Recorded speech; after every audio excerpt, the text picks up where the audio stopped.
Hi everyone. Today we are going to discuss about relative clauses.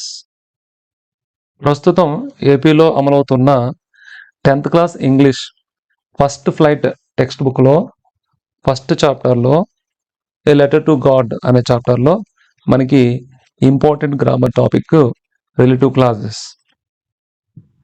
Relative clauses అనేది 10th class విద్యార్థులకే కాకుండా high school విద్యార్థులకు, ఆ పై తరగతి విద్యార్థులకు, అలాగే ప్రస్తుతం పోటీ పరీక్షలకు ఎవరైతే ప్రిపేర్ అవుతున్నారో వారికి, ముఖ్యంగా డిఎస్సి స్కూల్ అసిస్టెంట్ ఇంగ్లీష్ కోసం, అలాగే డిఎస్సి ఎస్జిటిలో ఇంగ్లీష్ చదివే వారికి ఖచ్చితంగా ఈ రిలేటివ్ క్లాజెస్ అనేది చాలా వరకు ఇంపార్టెంట్. దీని నుంచి ఖచ్చితంగా ఒక ప్రశ్న వస్తుంది. 10th క్లాస్ విద్యార్థులకైతే సమ్మేటివ్ ఎగ్జామ్స్లో కానీ లేదా పబ్లిక్ ఎగ్జామ్లో కానీ ఈ రిలేటివ్ క్లాజ్ అనే టాపిక్ మనకి క్వశ్చన్ నెంబర్ 18లో కంబైన్ ద సెంటెన్సెస్ అనే క్వశ్చన్ కింద మనకి ఇస్తూ ఉన్నారు. చూడడానికి ఈ టాపిక్ చాలా కష్టంగా అనిపిస్తుంది, కానీ ఒక 10 నిమిషాలు దీని మీద దృష్టి పెడితే ఖచ్చితంగా దీన్ని మనం అర్థం చేసుకోవచ్చు. చాలా సింపుల్గా ఉంటుంది. మొదట మనం క్లాజ్ అంటే ఏంటో చూద్దాం, తర్వాత రిలేటివ్ అనే పదం ఎందుకు వచ్చిందో చూద్దాం. క్లాజ్ అంటే చాలా మందికి కన్ఫ్యూజన్ ఉంటుంది, కానీ ఇది చాలా ఈజీ అర్థం చేసుకోవడం. ఇక్కడ చూడండి, a clause is a group of words that contains a subject and a predicate of verb. ఇక్కడ ఈ రెండు చూడండి, రాజు ఈజ్ ప్లేయింగ్ క్రికెట్, ఇది ఒక క్లాజ్. అలాగే రాజు ఈజ్ ప్లేయింగ్, ఇది కూడా క్లాజే. రెండిటికి తేడా ఏంటి? రాజు అనేది ఇక్కడ సబ్జెక్ట్, ఈజ్ ప్లేయింగ్ క్రికెట్ ఇంకా ఏమున్నా సరే ఆ చివర is playing cricket in the ground అన్నా సరే, ఈజ్ ప్లేయింగ్ నుంచి ఇంక చివర ఎంత ఉన్నా సరే అదంతా కూడా ప్రెడికేట్గా చెప్పొచ్చు మనం. అలాగే రాజు ఈజ్ ప్లేయింగ్లో రాజు అనే సబ్జెక్టు, ఈజ్ ప్లేయింగ్ అనేది వెర్బ్. అంటే ఇక్కడ ప్రెడికేట్ ఓన్లీ వెర్బ్ మాత్రమే ఉంది, ఇంక వేరే వర్డ్స్ ఏమీ లేవు. కాబట్టి క్లాజ్ అంటే ఖచ్చితంగా ఉండాల్సినవి ఏంటి? ఒక వెర్బ్ ఉండాలి, అలాగే సబ్జెక్ట్ ఉండాలి. ఒక్కొక్కసారి సబ్జెక్టు హిడెన్గా ఉంటుంది. ఇక్కడ చూడండి, it can be either a complete sentence or part of a sentence. అంటే క్లాజ్ అనేది ఒక కంప్లీట్ సెంటెన్స్గా ఉంటుంది, లేదా వేరే సెంటెన్స్లో భాగంగా కూడా ఉండవచ్చు. ఇక్కడ చూడండి, రాజు ఈజ్ ప్లేయింగ్ క్రికెట్ అనేది ఒక కంప్లీట్ సెంటెన్స్, అలాగే ఇది క్లాజ్ కూడాను. రాజు ఈజ్ ప్లేయింగ్ అనేది కూడా ఒక కంప్లీట్ సెంటెన్స్, అలాగే అది ఒక క్లాజ్ కూడాను. అంటే ఈ సెంటెన్స్ అనేది ఎవరి మీద ఆధారపడకుండా ఒంటరిగా ఒక సింగిల్ సెంటెన్స్లో కూడా ఉంటుంది. ఇక్కడ ఇంకో సెంటెన్స్ చూడండి, the man who is playing cricket is my friend. ఇక్కడ మీరు రెండు క్లాజులు చూడవచ్చు. ఒకటి the man is my friend, ఇది ఒక క్లాజు. ఈ క్లాజు ఇండిపెండెంట్ క్లాజ్, అంటే ఎవరి మీద ఆధారపడకుండా ఉంటుంది. అంటే ఏంటి? ఈ మధ్యలో ఉన్న హూ ఈజ్ ప్లేయింగ్ క్రికెట్ అనేది మనం తీసివేసినా దీనికి ఏమాత్రం అర్థం అయితే మారకుండా ఉంటుంది.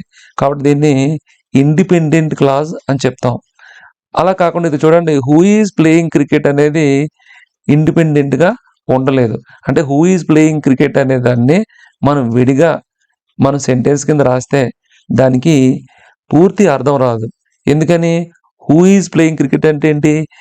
ఎవరైతే క్రికెట్ ఆడుతున్నారో, ఎవరైతే క్రికెట్ ఆడుతున్నారో అంటే వాళ్ళకి ఏమైంది అనే ప్రశ్న మనకి ఉద్భవిస్తుంది.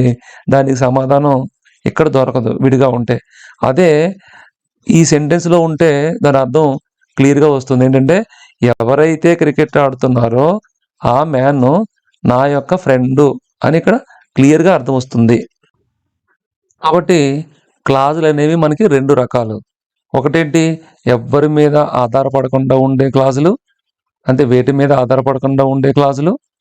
అలాగే వేరే ఆధారం లేకపోతే అవి ఒంటరిగా ఉండలేని క్లాజులు. అంటే ముందు వాటిని మనం ఇండిపెండెంట్ క్లాజ్ అంటాం, ఆధారపడకుండా ఉంటాయి. రెండో రకం ఏంటంటే డిపెండెంట్ క్లాజ్, అంటే వేరే దాని మీద ఆధారపడుతుంది. దేని మీద ఆధారపడుతుంది? వేరే ఇండిపెండెంట్ క్లాజ్ మీద ఆధారపడుతుంది డిపెండెంట్ క్లాజ్ అనేది. అయితే మనం ఈ రోజు చెప్పుకునే రిలేటివ్ క్లాజ్ అనేది ఖచ్చితంగా వేరే ఇండిపెండెంట్ క్లాజ్ మీద ఆధారపడుతుంది. కాబట్టి మనం రిలేటివ్ క్లాజ్ని డిపెండెంట్ క్లాజ్గా చెప్పాలి, అంటే ఆధారపడే క్లాజ్గా మనం చెప్పాలి. సరే, ఇప్పుడు ఒక సెంటెన్స్లో ఎన్ని క్లాజులు ఉండొచ్చు అని మనకు డౌట్ వచ్చినప్పుడు ఎన్నైనా ఉండొచ్చు. క్లాజ్ అంటే ఏంటి? ఒక పనిని తెలుపుతుంది. ఉదాహరణకి రాజు హైదరాబాద్ వెళ్ళాడు అనుకోండి. రాజు హైదరాబాద్ వెళ్ళాడు అనేది ఒక క్లాజ్. అది ఒక్కటే ఉందనుకోండి, అది సెంటెన్స్ కూడాను. రాజు హైదరాబాద్ వెళ్ళాడు అనేది ఒక సెంటెన్స్ అవుతుంది. అలా కాకుండా రాజు హైదరాబాద్ వెళ్ళాడు, అక్కడ షాపింగ్ చేశాడు, తిరిగి వచ్చాడు. ఇక్కడ ఎన్ని పనులు జరిగినాయి? హైదరాబాద్ వెళ్ళడం ఒక పని, అక్కడ షాపింగ్ చేయడం ఒక పని, అలాగే తిరిగి రావడం ఒక పని. 3 పనులు.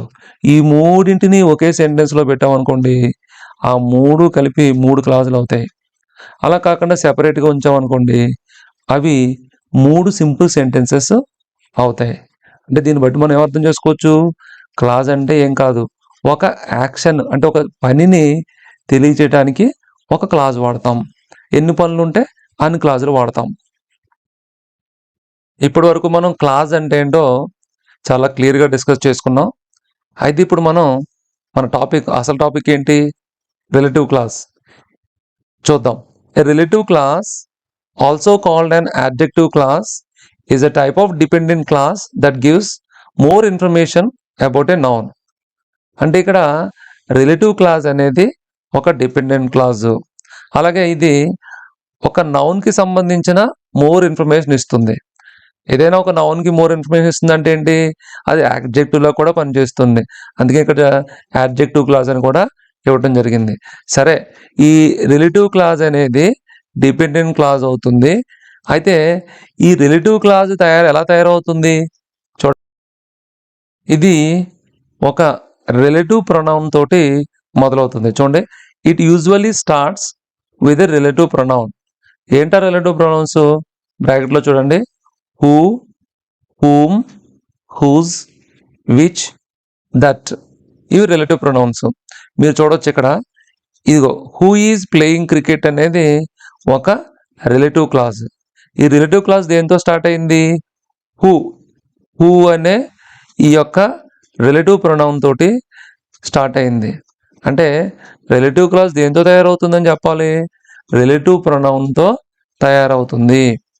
ఒక్కొక్కసారి రిలేటివ్ యాడ్వర్బ్స్ కూడా రిలేటివ్ క్లాజ్ని తయారు చేస్తాయి. ఇక్కడ రిలేటివ్ యాడ్వర్బ్స్ ఏంటంటే వేర్, వెన్, వై. ఒక్కసారి వీటి గురించి ఇంకా క్లియర్గా చూద్దాం. రిలేటివ్ ప్రొనౌన్స్ ఏమున్నాయో చూద్దాం ఒకసారి. ఇవి relative pronouns: who, whom, whose, which, that. ఇవి మనకి రిలేటివ్ ప్రొనౌన్స్. ఇక రిలేటివ్ యాడ్వర్బ్స్ వచ్చేటప్పటికి వేర్, వెన్, వై. రిలేటివ్ ప్రొనౌన్కి సంబంధించి మరింత సమాచారం ఇక్కడ మనం చూడొచ్చు. హూ అంటే ఒక వ్యక్తిని గురించి తెలియజేస్తుంది. అతడు లేదా ఆమె లేదా ఎవరైతే అనే అర్థంలో వస్తుంది. ఇక్కడ హూమ్ అనేది ఆమెని, అతడిని అని తెలియజేస్తుంది. ఇక్కడ హూజ్ అనేది ఆమె యొక్క లేదా అతని యొక్క అనే అర్థాన్ని ఇస్తుంది. విచ్ అనేది అది లేదా ఒక యానిమల్ అయితే యానిమల్ గురించి కూడా తెలియజేస్తుంది. ఇక దట్ అనేది పీపుల్ లేదా థింగ్స్ గురించి పర్టికులర్గా డిఫైనింగ్ క్లాజెస్లో ఈ దట్ వాడతారు. ఇక ఈ రెండు కూడా ఒకేలా ఉన్నట్టు ఉంటాయి. విచ్ అనేది నాన్ డిఫైనింగ్ క్లాజెస్లో ఎక్కువగా వాడతారు, దట్ అనేది డిఫైనింగ్ క్లాజెస్లో ఎక్కువగా వాడతారు. ముఖ్యంగా రెండు కూడా థింగ్స్ గురించి వాడతారు. ఇక్కడ హూకి సంబంధించిన సెంటెన్స్ చూడండి, the girl who won the race is my friend. ఇక్కడ గర్ల్ని సూచించడానికి మనం మళ్ళీ అదే గర్ల్ గురించి చెప్పడానికి హూ అనే వర్డ్ మనం ఉపయోగించడం జరిగింది. ఇక్కడ హూమ్ సంబంధించి చూస్తే the teacher whom I respect is retiring. ఇక్కడ హూమ్ అంటే టీచర్ని నేను రెస్పెక్ట్ చేశాను అని ఇక్కడ ఆ టీచర్ గురించి చెప్పడం జరిగింది. అలాగే ఇక్కడ హూజ్ అంటే ఇక్కడ that's the artist whose paintings are famous. ఇక్కడ హూజ్ అంటే ఆర్టిస్ట్ యొక్క అనే అర్థాన్ని ఇస్తుంది. అలాగే విచ్ అనేది ఇక్కడ చూడండి, the book which I borrowed, ఏ పుస్తకం అయితే నేను బారో చేశానో అది ఇంట్రెస్టింగ్గా ఉందని చెప్పడం జరిగింది ఇక్కడ. అలాగే that, the movie that we watched, అంటే ఏ మూవీ అయితే మేము చూసామో ఆ మూవీ ఎలా ఉంది, అమేజింగ్గా ఉంది. రిలేటివ్ ప్రొనౌన్ గురించి చూసాం కదా, ఇప్పుడు రిలేటివ్ యాడ్వర్బ్ గురించి మాట్లాడుకుందాం. A relative adverb introduces a relative class and provides more information about the time, place, or reason something happens. The adverb relates or connects a class to a noun or pronoun, providing additional information about it. ఇక్కడ చూడండి, relative క్లాజ్లో relative adverb ఏం చేస్తుందంటే ఇక్కడ చూడండి, wear we met, ఇక్కడ మెట్ అనేది verb, జరిగిన పని. అలాగే వెన్ వి ఫస్ట్ మెట్, ఇక్కడ కూడా జరిగిన పని. అలాగే వై ఐ లెఫ్ట్, లెఫ్ట్ అనేది కూడా జరిగిన పని. ఇప్పుడు ఈ 3 పనులు కూడా మనం చూస్తే అది ఎప్పుడు జరిగింది, ఎక్కడ జరిగింది, ఎలా జరిగింది అనే రీజన్ అనేది ఈ అడ్వర్బ్స్ తెలియజేస్తాయి. ఎగ్జాంపుల్స్ చూద్దాం. Where, where refers to place, where అనేది ప్లేస్ గురించి చెప్తుంది. ఈ సెంటెన్స్ చూడండి, this is the cafe where we met, ఇక్కడ మనం ఎక్కడ కలిసాము, కేఫ్ దగ్గర కలిసాము. అలాగే వెన్ చూడండి, it refers to time, I remember the day when we first met, ఇక్కడ ఏ రోజున, ఎప్పుడు అంటే ఆ రోజున, ద డే. అలాగే ఇక్కడ వై రెఫర్స్ టు రీజన్, ఇక్కడ ఏంటి reason, the reason why I left is personal, ఇక్కడ రీజన్ ఏంటి, వై అంటే ఏంటి, పర్సనల్ రీజన్. ఇక రిలేటివ్ క్లాజెస్ 2 రకాలు చూడండి, defining relative clause and non defining relative clause, 2 రకాలు. ఇక్కడ డిఫైనింగ్ రిలేటివ్ క్లాస్ అంటే ఏంటి అంటే, it gives essential information about the noun, no commas are used, ఇక్కడ 2 విషయాలు ఫుల్ఫిల్ అవ్వాలి. ఇక్కడ చూడండి, who is wearing a red shirt అనేది ఇక్కడ మన క్లాజ్, ఇక్కడ రిలేటివ్ క్లాజ్. ఈ రిలేటివ్ క్లాజ్ ఇక్కడ ముందున్న నౌన్ని, ద బాయ్ అనే నౌన్ని ఇది డిఫైన్ చేస్తుంది. డిఫైన్ చేస్తుందంటే ఇక్కడ ద బాయ్ అంటే ఆ బాయ్, ఆ బాయ్ అంటే ఏ బాయ్ అని అన్నప్పుడు ఇక్కడ who is wearing a red shirt, ఎవరైతే రెడ్ షర్ట్ వేసుకున్నారో ఆ బాయ్ అని మనకి డెఫినేషన్ ఇస్తుంది. ఒకవేళ ఈ రిలేటివ్ క్లాస్ లేకపోతే ఇది డిపెండెంట్ కాకపోయినప్పటికీ కూడా, ఇండిపెండెంట్ క్లాస్ అయినప్పటికీ కూడా ఇక్కడ ఏదో అసంతృప్తిగా ఉంటుంది, క్లియర్గా ఉండదు. అందుకని ఆ బాయ్ని డిఫైన్ చేయడానికి ఈ రిలేటివ్ క్లాజ్ హెల్ప్ అవుతుంది. ఇది లేకపోతే కొంచెం సరిగా ఉండదు ఈ క్లాజు. ఇక నాన్ డిఫైనింగ్ రిలేటివ్ క్లాజెస్ గురించి వచ్చేటప్పటికి ఇది ఎక్స్ట్రా ఇన్ఫర్మేషన్ని ఇస్తుంది. అంటే మనం ఇక్కడ నౌన్ అనుకుంటున్నాం కదా, ఈ నౌన్కి సంబంధించిన ఎక్స్ట్రా ఇన్ఫర్మేషన్ని ఇస్తుంది. ఇక్కడ కామాస్ కూడా వాడతాం. ఈ 2 ఫీచర్స్ ఉంటాయి దీనికి.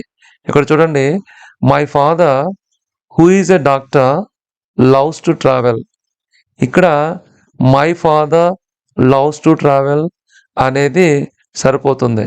అయితే ఫాదర్ గురించి మనం డెఫినేషన్ ఇవ్వాల్సిన పని లేదు, డిఫైన్ చేయాల్సిన పని లేదు.